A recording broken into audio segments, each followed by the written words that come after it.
Everyone, I hope you all are doing fine. Last lecture में हमने heating effects के बारे में पढ़ा था, उसके एप्लीकेशंस देखे थे और हीटिंग इफ़ेक्ट का फार्मूला वगैरह भी देखा था। हमने पावर का फार्मूला देखा था। पावर में जैसे ही हम टाइम वाले वेरिएबल को साथ में मल्टीप्लाई करते हैं, वहाँ पे हम हीटिंग इफ़ेक्ट के बारे में बात करने लगते हैं। हीटिंग इफ़ेक्ट का एप्लीकेशन हमने कहाँ कहाँ पे देखा था?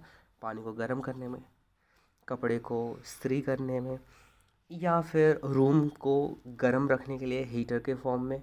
ठीक है, तो ये सारे के सारे हीटिंग इफेक्ट है। हीटिंग इफेक्ट में क्या होता है? बेसिकली जो भी एलिमेंट होता है वो एलिमेंट इलेक्ट्रिकल एनर्जी को हीट एनर्जी के फॉर्म में कन्वर्ट कर देता है।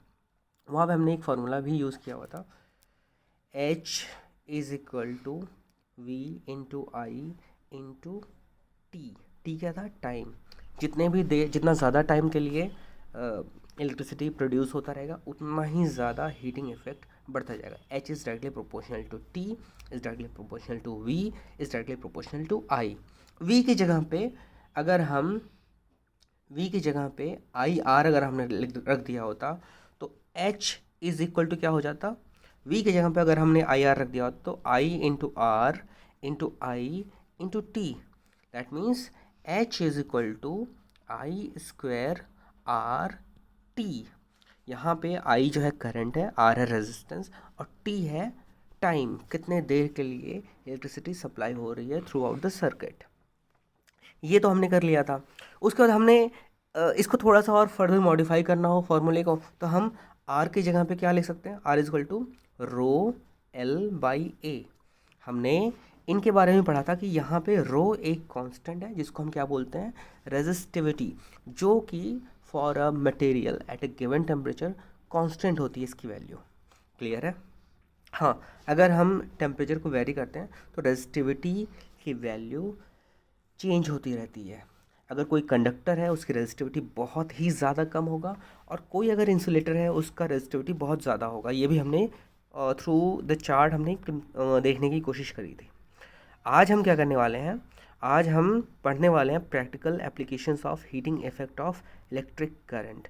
जो इलेक्ट्रिक करंट का हीटिंग इफेक्ट होता है उसके प्रैक्टिकल इफ़ेक्ट्स क्या हैं, एप्लीकेशंस क्या हैं, किस तरीके से यूज़ किया जाता है। ऑल्दो हमें थोड़ा बहुत तो आइडिया है ही इनके बारे में, फिर भी स्टार्ट करते हैं। तो कह रहा है the generation of heat in a conductor is an inevitable consequence of electric current. तो इलेक्ट्रिक करंट जब भी प्रोड्यूस होगा या किसी भी कंडक्टर के थ्रू फ्लो हो रहा होता है, तो तुम कुछ भी कर लो, हीटिंग इफेक्ट को नहीं हटा सकते हो। बहुत मिनिमाइज़ कर सकते हो, लेकिन उसको कम्प्लीटली हटा नहीं सकते। बिल्कुल वही वाली बात हो गई कि कोई भी आइडियल कंडीशन के बारे में हम बात तो करते हैं, लेकिन वो आइडियल कंडीशन को हम अचीव नहीं कर पाते। एग्जैक्टली यहाँ पे भी वही सेम सीन है। ठीक है, in many cases it is undesirable as it converts useful electric energy into heat. Electrical energy है, अगर वो हीट में कन्वर्ट हो रहा है, मुझे लाइट एनर्जी के फॉर्म में कन्वर्ट हो रहा है, और लाइट के साथ में अगर वो हीट एनर्जी के भी फॉर्म में कन्वर्ट हो रहा है, दैट मीन्स कि लाइट के फॉर्म में जो कन्वर्ट हो रहा था उसमें से कुछ एनर्जी ऐसा है जो लाइट में कन्वर्ट होने के साथ में हीट के फॉर्म में भी कन्वर्ट हो रहा है, जो कि अनडिज़ायरेबल। जैसे ही अनडिज़ायरेबल होगा दैट मीन्स कि वो लॉसेस के फॉर्म में उसको हम काउंट करेंगे, जिसकी हमें ज़रूरत नहीं थी, फिर भी हमें वो चीज़ मिल रही है। ठीक है, इन electric circuits then the unavoidable heating can increase the temperature of the components and alter their properties। कई बार उनकी प्रॉपर्टीज़ को alter कर देता है, कई बार उसका जो एप्लीकेशन था या उसका जो वर्किंग था उसको थोड़ा सा कम कर देता है, वो अपना 100% एफिशिएंसी के साथ में काम नहीं कर पाता है। However, heating effect of electric current has many useful applications. The electric laundry iron, electric toasters, electric oven, electric kettle, and electric heater are some of the familiar devices based on Joule's heating। ठीक है, तो ये कुछ devices हैं, इनमें मेरे ख्याल से सभी डिवाइसेस के बारे में तुमने या तो तुमने देखा होगा या तो यूज़ किया होगा या कहीं ना कहीं सुना होगा। इसमें ऐसा कोई सा भी डिवाइस नहीं है जिसके बारे में तुमने कभी सुना ही ना हो। ठीक है, तो ये सारे हीटिंग इफ़ेक्ट्स पे काम करते हैं, या application of the effect of heat या हीटिंग इफेक्ट पे ये काम करते हैं. The electric heating is also use to produce light as in an electric bulb. Here the filament must retain as much of the heat generated as is possible so that it gets very hot and emits light. ये कौन से वाले light के बारे में बात कर रहा है? क्या CFL के बारे में बात कर रहा है? नो, ये सिर्फ और सिर्फ इनकैंडेसेंट लाइट के बारे में बात कर रहा है, जो येलो वाले बल्ब होते थे. ठीक है. It must not melt at such high temperature. A strong metal with high melting points such as tungsten, its melting point is 3380 degree Celsius.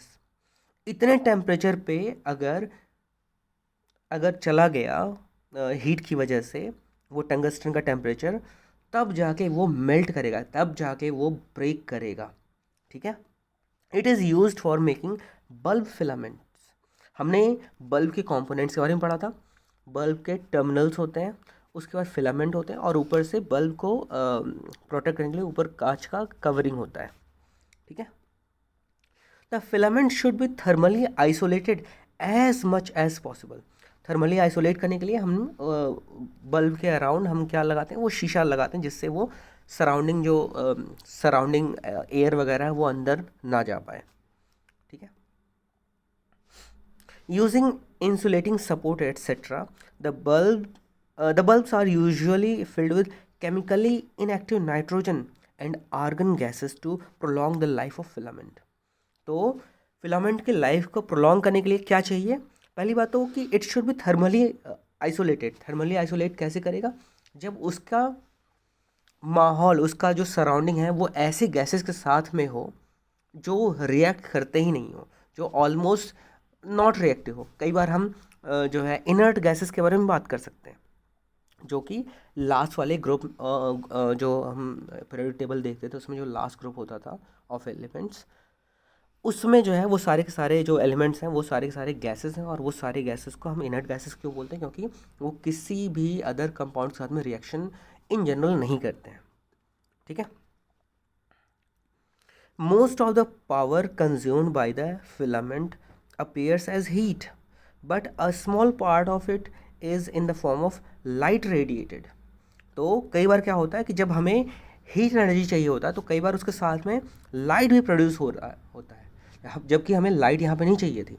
Light energy के फॉर्म में जो एनर्जी कन्वर्ट हो रहा था वो हीट एनर्जी के form में convert होता, तो शायद और ज़्यादा हमें हीट मिलता.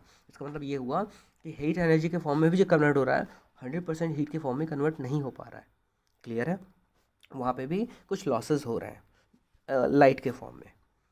Another common application of Joule's heating is the fuse used in electric circuits. It protects circuits and appliances by stopping the flow of any unduly high electric current. The fuse is placed in series with the device. It consists of a piece of wire made of a metal or an alloy of appropriate melting point. For example aluminium, copper, iron, lead etcetera. तो वो जो wire होता है जिसका fuse बनता है वो इनमें से किसी भी एक मेटल का हो सकता है. कौन कौन से मेटल्स हैं? एल्यूमिनियम है, कॉपर है, आयरन है, लेड है. लेड क्या है? एक एलिमेंट होता है. कॉपर एक एलिमेंट होता है. एल्यूमिनियम एक एलिमेंट होता है. इनका हम एलॉय भी यूज़ कर सकते हैं. इसमें साफ साफ दिया हुआ है, ज़रूरी नहीं कि ये मेटल्स ही हम यूज़ करें. इनका हम एलॉय भी यूज़ कर सकते हैं. इसका मतलब mixing of some metals with other elements, right? If a current larger than the specified value flows through the circuit, the temperature of the fuse wire increases. This melts the fuse wire and breaks the circuit. The fuse wire is usually encased in a cartridge of porcelain or similar materials with metal ends. The fuses used for domestic purpose are rated as 1 ampere, 2 ampere, 3 ampere, 5 ampere, 10 ampere etcetera. वो ज़रूरत के हिसाब से उनकी ratings होती हैं कि उनके थ्रू कितना ज़्यादा करंट फ्लो होना है. ठीक है. For an electric iron while consuming 1 kilowatt electric power when operated at 220 volt, a current of 1000 पर 220 ampere, that is 4.54 ampere will flow in the circuit. In this case a 5 ampere fuse must be used. तो हमें idea कैसे लगेगा कि कितना fuse कौन सा वाला लगाना, कितने रेटिंग वाला फ्यूज़ लगाना? उसके लिए सिंपली रूल है। रूल क्या है कि कितना तुम्हें कितना पावर देना है। पावर मान लो 1000 वॉट का है, और तुम्हारे सर्किट में कितना वोल्टेज दिया जा रहा है। तो हमें पता है कि जो फेज़ वोल्टेज होता है वो 220 वोल्ट आता है। तो power P W divided by V जब जैसे ही हम करेंगे उससे वैल्यू क्या आएगी? आई की वैल्यू आएगी। अच्छा, ये सिंपली फॉर्मूला भी तो है, P is equal to V into I. तो अगर मुझे आई निकालना है तो P डिवाइड बाई वी करना पड़ेगा। P डिवाइड बाई जब वी करना पड़ेगा तो वहाँ से मुझे करंट की वैल्यू आ जाएगी। तो मुझे मोटा मोटी आइडिया लगना चाहिए कि अगर मैंने एक इलेक्ट्रिक हीटर लगाया हुआ है जिसका वोल्टेज जिसका पावर 1000 वॉट है, और उस सर्किट में जो है 220 वोल्ट का वो 220 पोटेंशियल डिफरेंस उसके थ्रू फ्लो कर रहा है, तो उस सिचुएशन में उसके थ्रू मैक्सिमम कितना करंट जाना चाहिए हम आराम से निकालेंगे। उसकी वैल्यू कितनी आ रही है? 4.54 एम्पियर। तो 4.54 एम्पियर इज़ अलाउड।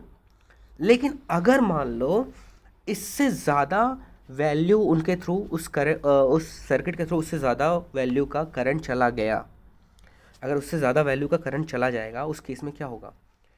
जैसे ही उससे ज़्यादा वैल्यू का करंट जाएगा, अगर मैंने फ्यूज़ लगाया हुआ है, फ्यूज़ की रेटिंग ही उतनी थी, उससे ज़्यादा जैसे ही टेम्परेचर होगा मेल्ट कर जाएगा फ्यूज़, और मेल्ट करते ही सर्किट जो है ओपन हो जाएगा। सर्किट ओपन होते ही करंट फ्लो बंद हो जाएगा। करंट फ्लो बंद हो जाएगा तो अप्लायंस या फिर इक्विपमेंट सेफ हो जाएगा। ठीक है। In this case a 5 ampere fuse must be use. 4.54 ampere का तो नहीं मिलेगा फ्यूज़। तो हमने क्या देखा? 1 ampere, 2 ampere, 3 ampere, 4 ampere, 1 ampere, 2 ampere, 3 ampere, 5 ampere और 10 एम्पियर। इनके अलावा और ये बढ़ता चला जाता है। तो इस तरीके से हम 5 एम्पियर का फ्यूज़ लगाएंगे। जैसे ही 5 एम्पियर से ज़्यादा करंट फ्लो होगा, फ्यूज़ का टेम्परेचर इंक्रीज़ होगा और फ्यूज़ मेल्ट कर जाएगा। फ्यूज़ मेल्ट करते ही सर्किट ब्रेक कर जाएगा। इसको ऐसे समझ सकते हैं कि मेरे पास में मान लो एक ये सर्किट है और इस सर्किट में एक बल्ब लगा हुआ है। ठीक है। सर्किट में स्टार्ट में ही मैंने कोई फ्यूज़ लगाया हुआ था और उसमें वो स्पेशल टाइप ऑफ वायर मैंने यूज़ किया हुआ था, और वो वायर ऐसे येलो कलर से मैं मान लो दिखा रहा हूँ। ठीक है। अब मैंने यहाँ पे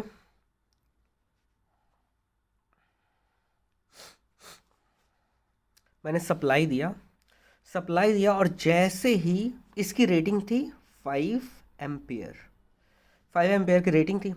जैसे ही 5 एम्पियर से ज़्यादा करंट फ्लो होगा, ये जो फ्यूज़ वाला मटेरियल है ये ब्रेक कर जाएगा। जैसे ही ब्रेक करेगा सर्किट हो जाएगा ओपन। सर्किट जैसे ही ओपन होगा उस केस में क्या होगा?